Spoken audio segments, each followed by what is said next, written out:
Today is 1 October 2021. 11 months since I left a toxic relationship from a dysfunctional family and her mother and the brother, alcoholic. The brother lived on my property, alcoholic, drug addict, chain smoker, racist, hoarder, filthy, dirty, lived in a filthy, dirty RV on my property. And the reason I got in that kind of relationship and married into a dysfunctional family is because I had no self esteem, which is self esteem is how you feel about yourself inside. It's also called self love, self confidence, self worth. And you cannot be content inside without self esteem. And what people do because they're not content inside because they have no self-esteem is because what they do is they use drugs, they use alcohol, they use caffeine, they use cigarettes, they use material possessions, they use religion, they use television, you use another person to try to be content inside. And nothing works to make you content inside with, except for attaining self-esteem. And here's how you attain self-esteem, self-love, self-confidence, self-worth. It's called mirror therapy. I call it mirror therapy. Look at yourself in the mirror. Say, I love you. Say, I love you, my inner child. We all have one, male or female. I love you, my inner child. I'm going to nurture and take care of you. I'm never going to put you in harm's way again, ever. I'm worthy to be loved. I'm worthy to love. And you have to say those three things to yourself in the mirror, and you have to say it daily. For the rest of your life, keep saying it. Then get the book. It's in a link in the description of all my videos. It's down below there. Get the book. It's called The Portable Therapist written by a doctor of psychology. She's a psychiatrist, folks. She was a therapist, counselor many years. Don't know anything about her. Don't know if she's gone. Anyway, get the book. I don't know if she's dead. Get the book, The Portable Therapist, in the link. And read this book over. Keep reading this book. It's very easy to read. Very simple to read. I believe she was inspired by God to write this book because self-esteem is the absolute most important thing you can have as a human being. You can't be social. You can't even love or be loved without self-esteem. And you can't be content without it. That's how you get it. And don't say a word that you're doing it to anybody. They'll criticize you, and because you have no self-esteem, you will not do it. You have to say, I love my inner child. I'm going to nurture and take care of my inner child. Because the inner child, what it is, it's the guardian of your emotional warehouse. All the bad that's been done to you your whole life is stored inside you. And the inner child, what it does, is the guardian of all that bad stuff that's happened to you and won't let you at it until you say those things to, basically you're saying it to yourself, but it's your inner child inside of you. Your inner child is a guardian of all the bad that's ever been said and done to you. So all the emotional, physical, and sexual abuse you've taken as a child is stored inside of you, and it remembers all of it. And the only way it'll let you at it is if you acknowledge you have it, say, I love you to my inner child. I'm going to take care and nurture you like a little 2-year-old. And here's, number one, it's a secret that we have an inner child. Nobody knows. When I tell you that and go, what's that? Then you don't have self-esteem, okay? But you can get it, okay, by saying those three things to yourself in the mirror every day. Like I said, don't tell anybody. I can be your mentor when you start going through this change. My phone number is 458-232-5238. I've gone through the change in the last 11 months because I got myself in a toxic relationship because I had no self-esteem. There's like billions of you out there don't have self-esteem either. You don't even know it. You're in toxic relationships right now. You've relationship jumped your whole life. That's why the divorce rate's 75%. Because what you get, without self-esteem, you can't love and be loved. Okay? So you'll get exactly what you are.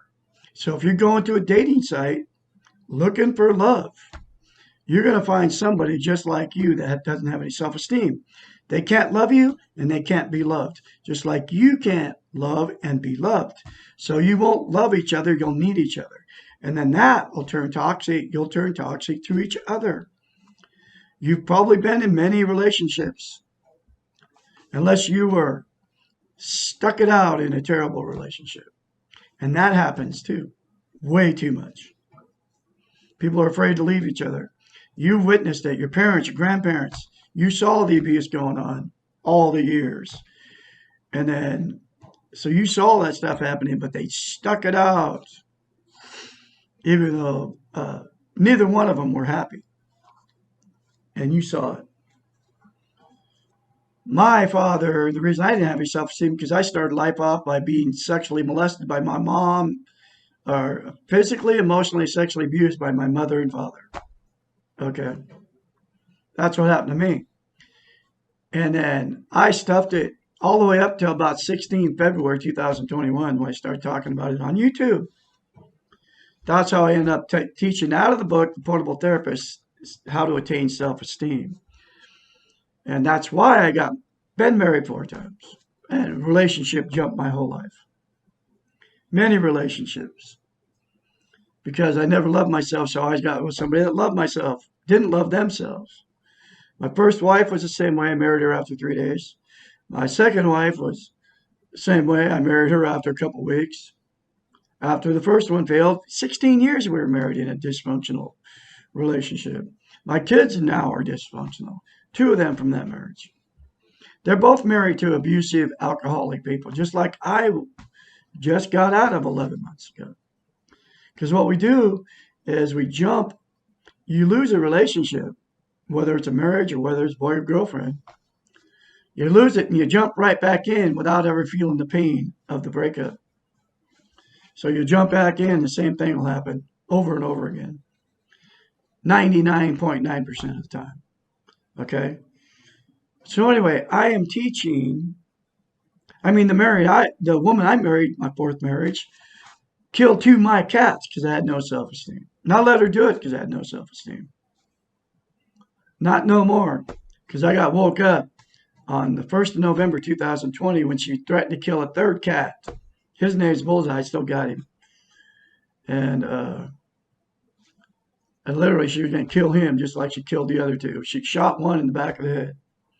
Then she forced me to put my cats out at night. Little Sally and Bear. Bear was the one she shot in the back of the head because I couldn't afford a vet bill. Could have came up with the money, but she talked me out of it. I literally let her shoot him. And she could do it. And I'm still reeling from the pain. That's been over 2 years ago. 2.5 years ago. I'm still reeling from the pain of that. Just like I'm still reeling from the pain of being abused for 3.5 years by this woman and her family. Her brother was a drug addicted, just like I said, alcoholic, chain smoker. She always had to have him living on the property. And I believe it's because he was a half brother. He sexually molested her when she was like 7 or 8 years old. He had been like 15, 14, 15. I believe she had sex with the guy. Because there was this weird thing. She couldn't get away from him, and she always had to talk to him. And we'd fight and argue about him even living on the property. We fought and argued about him moving back on our property. He lived there the whole freaking time, with the exception of about 5 or 6 months. He was there when I left on November 2nd, 2020. And my cat scratched her mother in the face, which he did, okay? But she lied about Wyatt And how it happened, she said he jumped up off the floor for no reason and attacked her. Bold-faced lie. And then my wife jumped on the bandwagon. She was going to kill him, declaw him, throw him out the barn, which would have been a death sentence for him. But she even said, I'll kill him. You won't resent me if I get rid of your cat, will you? I love my cats. It'd be like me getting rid of her dog. She had two beautiful dogs. I loved both of them, and I lost both those dogs too, Sophie and Gracie. And she actually abused those dogs too. I watched her hit Sophie. Okay, so like a little 2-year-old kid, she'd get all mad and hit on her, you know. And I was like, man, don't be hitting her like that. She needs it. She needs to learn, right? But she's in denial of all her past. She was a bar hopping frickin' princess that was in a band in her younger days. She thought she was getting her little weak ego filled by singing up there in front of a bunch of drunk people. And she was a very good looking woman, and she used her looks. So and she was married to this one guy for 15 years that she lived with, her and her parents. Her and her ex-husband lived with her parents for like 15 years of the whole freaking marriage. I mean, lived with her parents. She wonders why it didn't work out. But then she was in a band, right? The bar hopping princess, and she was very good looking. And she used her looks. That's how she snagged me in.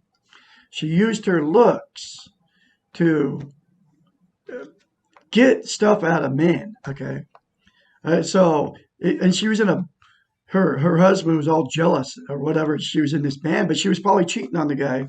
I'm sure when the bar closed down, and you know she's with all the band members, and everybody was oogling on at her in the audience or whatever, and everybody's drunk or on drugs or whatever. I'm sure she went home with many men and had sex with them while she was married. I mean, the first story she told me, I mean, the very first date, she told me she had a threesome with her husband, and how good the woman kissed, and how the woman didn't want to have sex with her husband. And I mean, this is the first date, and I still married her. That's how no self-esteem I had. How good the woman kissed, how gorgeous she was. He's bragging about it. And how the woman didn't want to have sex with her husband, but only wanted to have sex with her. Okay? But I still married her because I had no self-esteem. Like after 3 weeks, after that very first date, very first conversation, it was like one of the very first conversations we're sitting at the table. Okay. You told me that story. And I should have walked out, man. Never looked back. But I had no self-esteem. I had to go through that 3.5 year toxic relationship to learn self-esteem, to love myself. And I have. I have it on steroids now. And the reason I got it is because of what I just told you. Do those 3 simple things in the mirror, folks. I don't tell anybody I do it. I still do it every day. You just don't go up and say, "Oh, I'm looking in the mirror and saying I love you and I love my inner child and I love, I'm worthy to be loved, worthy to love." People think you're nuts if you tell them that. I'm telling you on YouTube. You're total strangers. And if you're smart, folks, you will do what I say. And don't tell anybody to do it. It will change you from the inside out. You'll have contentment. That loneliness you feel in the middle of the night, whether you're married or not, you're sleeping right next to somebody, you wake up and you feel that something missing. You can't put your finger on it. That's what it is, and that will cure that for you. I just lost 3 cats within the last week. Watched them die, one after another. And they died of distemper. 3 males. Wait. 4 males. Sylvester, Bear, Black Boy, and Blue Boy. Beautiful kittens. I loved them dearly. Part of the pain of life and having attained self-esteem, it's helped me accept the fact that they died. Because we all die, folks. It's the way it is. And That's how I've accepted the fact and broke up with this woman and not jumped back in a relationship because I got self-esteem now. And I'm free 11 months today. That I left on the 2nd of November, 1st of November, 20. So 11 months today. Okay. I'm pushing a year. Okay. Now I'm over the hump. Once a year happens, then I'll be looking back at what I was doing. Because right now, 11 months ago, I was in the middle of this big fight because she moved her mother in and got in a fight with all her family because of it. They were calling us all kinds of names, and she was like caught in the middle of it. She loves them supposedly, and they supposedly love her, but they're calling her every name in the frickin' book. I mean, her nephews, her cousins, her her sister, her brother, except the one brother that was living on my property, right? He was all like, woo. And then he was there. We were in therapy when we split up. My therapist, it was a lady. She had one of the therapy sessions. She told Cassandra, because Cassandra said to her, I stuff everything. And then my therapist even said to her, you know, if you stuff it, it comes out in other ways. And then my wife didn't even, of course, she didn't listen to that. And I told her about all my past sex abuse and everything, all my deep, dark sexual secrets, because we all have them. She never told me about none of hers. Absolutely none of it. I believe she got molested by her own family, and I believe that she, being the bar hopping princess in a band, right? She went and had sex with all kinds of different people. You know, her whole life. Okay, that 15 years she was in that relationship. She was probably with the last husband she had, or guy before me. She was probably they were probably bringing women and men home from the bars all the time. She told me that it was all his idea to go to the bars and play darts, but she was all in on it too, because she told me, well, we were drinking, I was drinking tequila, and that's why we brought that woman home with us, and that's the only reason. Bull crap. She would have done it whether she even if she was stone cold sober, okay, because she used her looks, and she was. I mean, it was like insane. I lived through 3.5 years of that. Anyway, I'm going through the book a chapter at a time. This is chapter 15, 59. I'm doing so much and nothing's working. What's wrong? This question is often asked by overachievers, obsessive compulsive types, and perfectionists. These people become obsessed with doing and cannot understand why they feel so tired and out of control. I worked for 3.5 years in that marriage. She married me so I could work and for my money. I didn't find any of this out till later. Okay. I didn't know what was going on. I kept trying to leave in that relationship.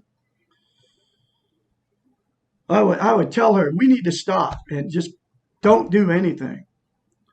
And she would say, no, we got to keep going. I mean, she would not stop. And then she would take forever to do stuff. I got it done really fast.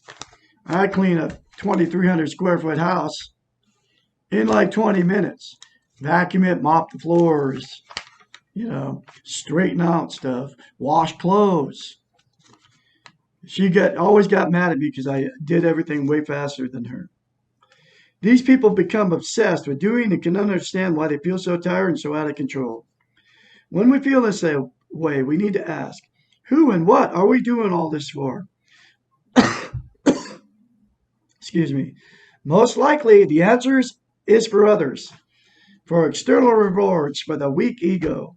That's what she was doing it for her family, to impress her mother, her fat mother, and her brothers and her sister. That she was this great farmer because we had all the animals and everything. I spent every last dime, every waking moment taking care of animals. And she always would brag about it, how great a farmer she was to all her family. And they'd be like, oh, yeah, Cassandra's such a good farmer. you know, to the point of killing animals and bragging about it. That was all for external rewards for others, just like she said in this book. And you are going through the same thing, folks. Who and what most likely answers for others for external rewards for the weak ego.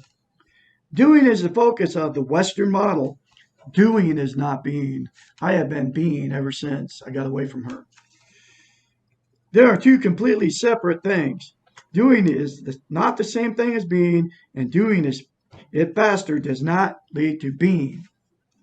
The being model is not contingent on doing. Granted, there are some things we can do to help us learn self-esteem. We can tell ourselves that we love ourselves, just like I just told you. We can make choices and we can reward ourselves. Because if you start telling yourself you love yourself, then your behavior will be to reward yourself. Okay? Treat yourself like you would treat a loved one. Tell yourself you love you. I love you like you would tell a loved one. Okay? These are doing activities. They help us to be, but they are not the being.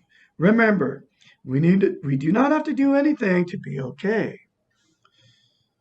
Accepting ourselves right now as we are is not doing something. It is being. Becoming aware of our centers requires a stopping of activity. It is the opposite of doing something. The difference between doing and being can be one of the most difficult concepts to learn. We have been trained, I call it brainwashing, she calls it trained. We have been brainwashed to do, to focus on activity, to achieve, to be productive. We have learned to value active behaviors and devalue passive ones. We often refer to passive behaviors as lazy or slothful. Activity looks like being in control, being productive, and our worth ethic values these behaviors. Unfortunately, we cannot learn self-esteem and how to be by doing behaviors. We cannot do self-esteem. We must be self-esteem, and that is me now. I will just stop no matter what I'm doing, no matter what has to be done or whatever. Just go lay on the couch with my cats and look out the freaking window.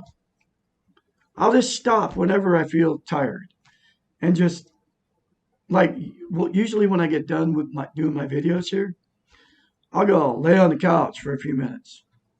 Just reflect on the beautiful house and the beautiful neighborhood I live in and being thankful for everything I've been given. Food, refrigerator full of food, a beautiful 100-year-old house I paid cash for, running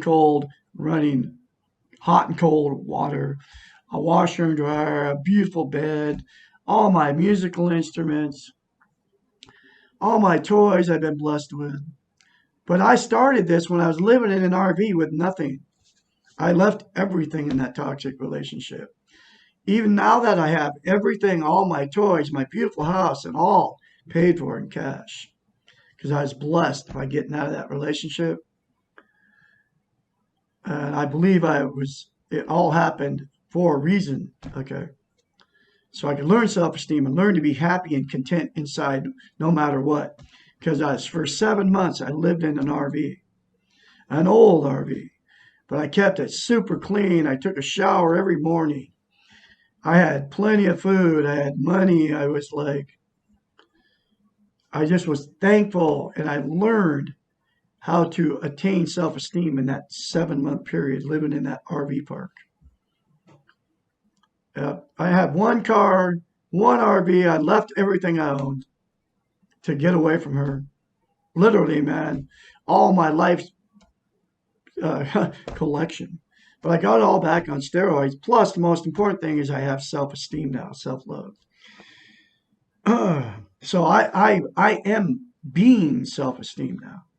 I still say every day, more than once, I love Douglas A. Bickford. I love my inner child. I've been nurture and take care of my inner child. I'm worthy to be loved, worthy to love. And then I add other stuff to it. I'm a beautiful person. I'm a very talented musician. I'm a good father, grandfather, good husband, a good house cleaner. Uh, I'm beautiful from the inside out. I'm full of goodness. All the sexual abuse I took as a child was not my fault. I was born into this world good. I'm going to leave out of this world good. Okay. And that's all within my control to say all those things to me. It's all in your control, too, to say the same thing to you. That's your choice. You can love yourself or you can hate yourself. But your behavior will reflect however you talk about yourself. Okay. If you love yourself, you do loving things for yourself and to yourself. If you hate yourself, you do hateful things to yourself and for yourself, and then your hatred for yourself will reflect in how you treat other people. That's how it works. The concept of paradox is helpful here. If you want something, you must let it go. Do less to get more. Like I play, I don't know, 3 different kinds of guitar, banjo, I'm about ready to get a mandolin. Uh, I slow down in my stuff, in my, the fingering and all that. And I play piano too. You slow down and you get more out of it. Okay. That's what I'm learning. It's the same way with everything in life, no matter what you do. You slow down and you'll clean your car better. You'll slow down and you'll do whatever it is you're doing better because you're slowing down. Like slow down and take a breather and take the time to go outside and smell the fresh air and then listen to the birds chirping and look at the flowers or no matter what it's doing outside. Slow down and go look and enjoy what's all around you. Enjoy your little animals. Enjoy life. Live life in the moment.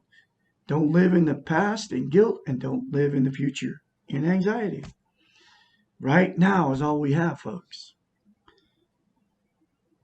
Do less to get more. Slow down to develop the fastest outcome. The problem with doing is that it tends to focus on results.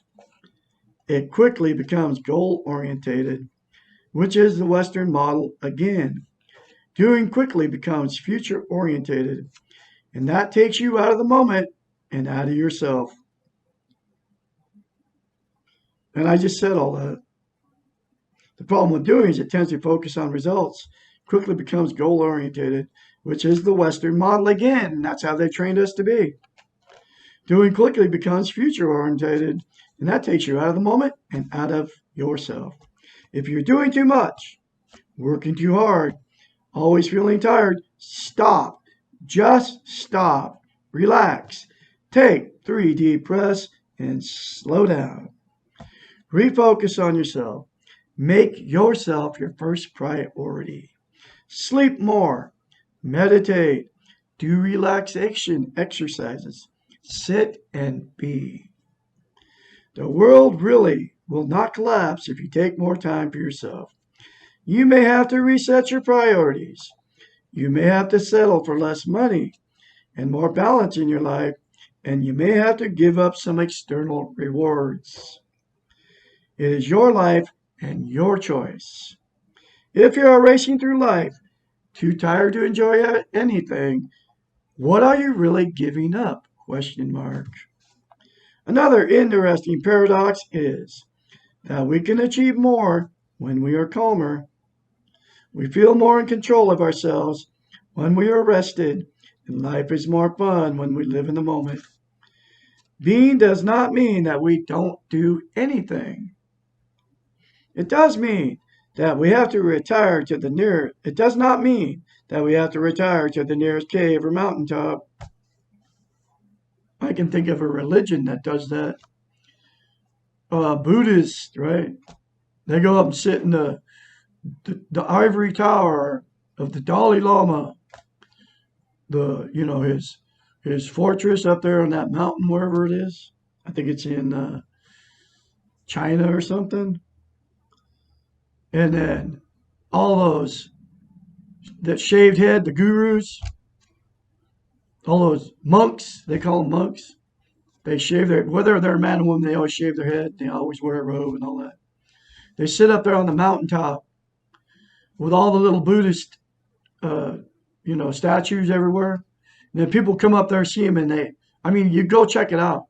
They throw money into in that little Buddhist statue, all over the place in that monastery, they call it, the big, huge, the Dalai Lama's palace, right? And what's money got to do with happiness? Okay. And they all sit up there and they're all so holy and that's how religions have done it to us. Okay. Now it's all over TV, all that stuff. But that's just one example of religion and how they do it to us. And then all these people from they go and they throw money to all these little statues. And who gets all that money? It pays for the Dalai Lama's, the mansion and all the little monks running around doing little sand things. You see them all over the place.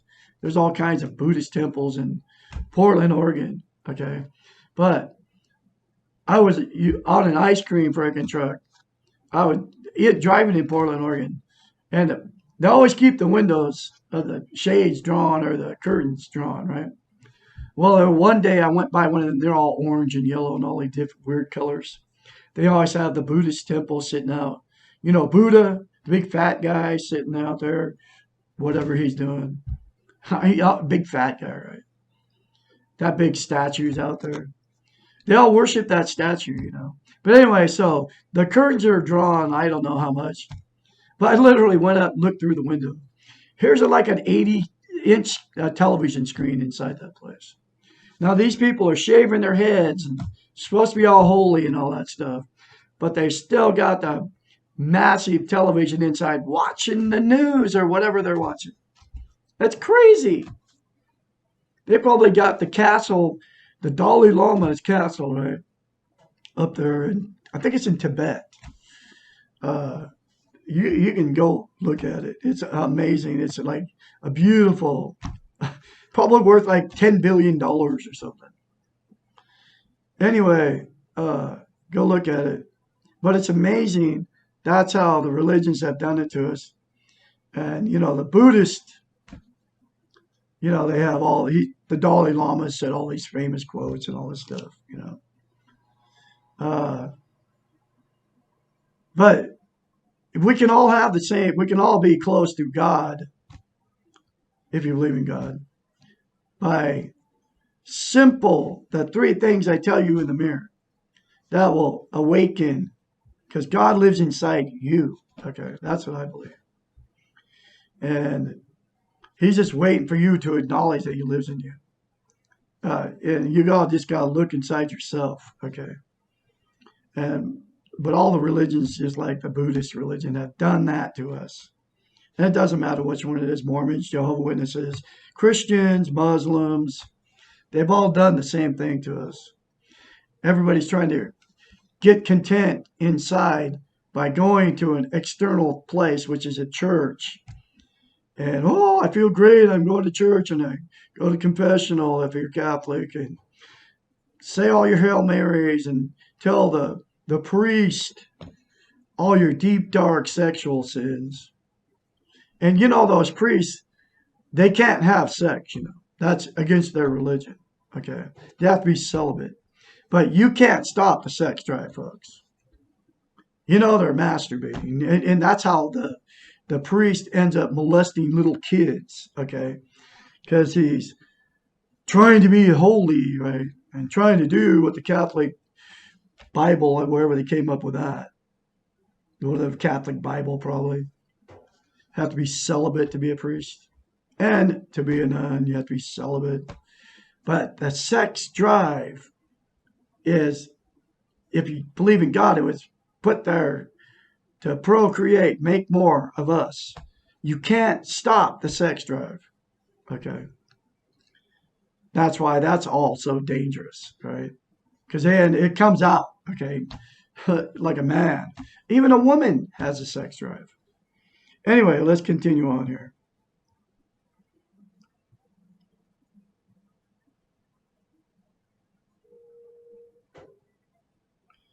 Okay, where was I?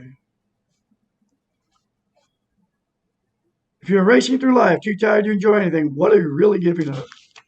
Another interesting paradox is we can achieve more when we are calmer. We feel more in control of ourselves when we are rested, and life is more fun when we live in the moment. That's all we have is right now. Does not mean, that's how I got off on that. Does not mean that we have to retire to the nearest cave or mountaintop. Being means that we choose what we do and we do it well. It means that we take care of ourselves, we take care of our mental health time to rest and recoup our energies, and that we spend our energy on satisfying our own needs. That's what I've been doing for 11 months. Because for three and a half, well, for my whole life, I always gave the women, the four women that I married, everything, all my time, all my money. I never took time for just me. Not no more. I'll never be in another toxic relationship. This produces more energy and we can choose to expend on others. We do both things we want to do and the things we do not want to do. And we know why we are doing them. B means that we do not feel trapped, that life is not a rat race, and that we can always find the time to fill our own needs. That is exactly me now. I will never, ever get myself in a toxic relationship. Never. Because I'm happy with myself now. I'm happy hanging out with Douglas Bickford because of mirror therapy and because of the book. This is my third time going through this book. And every chapter I go through again uh, reinforces my self love, self esteem, self worth. And it will continue to do so because I'm going to continue to go through this book. I'm donating my time, folks, to help you out there. Literally, man, when you find my videos, please comment, please share, like my videos, and subscribe to whatever channel it is you find me on. I think I have 11 YouTube channels. I keep making more and more YouTube channels. But I can help you. I'll tell you my phone number one more time, 458-232-5238. You're not done hearing from Douglas Bickford. Okay. My life's mission is to help all you out there attain self-esteem so you can have a happy relationship and you can learn to be by yourself and be alone, and then you will find somebody that will love you. Nobody is teaching what I'm teaching. Absolutely nobody. All of the whole internet. Nobody's number one teaching self-esteem. Nobody, number two, is teaching you how to get it. And nobody's teaching how simple it is to attain. Because they all want something from you. They want your dinero. They want your view. They want you to buy something from whoever they're sponsoring them so they can make more money. They make a percentage off that. Douglas Bickford don't want anything from you except look at yourself in the mirror, say, I love you, say, I love my inner child. I'm going to nurture and take care of my inner child. I am worthy to be loved, worthy to love. And get the book, The Portable Therapist, very cheap, about $6 or $7. In the link of this video, I don't want nothing from you. I don't want a relationship except for a friend relationship, man or woman, so I can help you attain self-love. And so you can be content inside, you know, get out of toxic relationships. Get away from these maniacs. They will harm you, they will harm your animals, or they'll harm your children. Those are the three things that these people will do to you with no self-esteem. That could even kill you. Okay. Or your animal. That definitely kill your animals. I have one that killed two of my cats. And, she probably laughs about it today. Okay. I mean, it's absolutely insane that what we get ourselves into with no self-esteem. Anyway, I'll have more later for you. I'll have a great day out there. On a Friday, my 11th month out of a toxic relationship. You can have the same thing, folks. Have a great day.